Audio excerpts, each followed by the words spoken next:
الرحلة بدأت يوم 23 نوفمبر من البريد المركزي بالجزائر العاصمة، ماشي حتى لجنوب افريقيا بالدراجة الهوائية، ومن جنوب افريقيا نمشيو لمكة المكرمة ان شاء الله.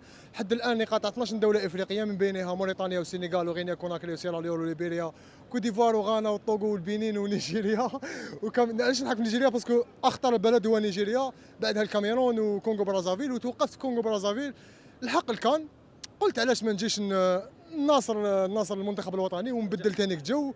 ورجعت لهنا لابيجون باش نشوف المنتخب الوطني يصرى هذاك توحشت لي جالجيريا يا اخو، نكذب عليك توحشت لي جالجيريا. حبيت نعيش هذاك الحماس، وقلت فرصه تاع كاس افريقيا في افريقيا، وانا عندي تجربه على الاقل صغيره في افريقيا. قلت بالك نقدر نعاون مام لي زالجيريان هذوما. دونك جيت لهنا، تنقلت لايروبور ديوما باش نقدر نفيدهم بالمعلومات اللي عندي من حيث المرض الملاريا ولي بيس، كيفاش يشري دراهم وكيفاش يصرف وكيفاش يحكي، نعاونوهم باللي قدرنا. والله المستعان، وبارك الله فيكم وجزاكم الله خيرا، وان شاء الله ندو لاكو. السلام عليكم.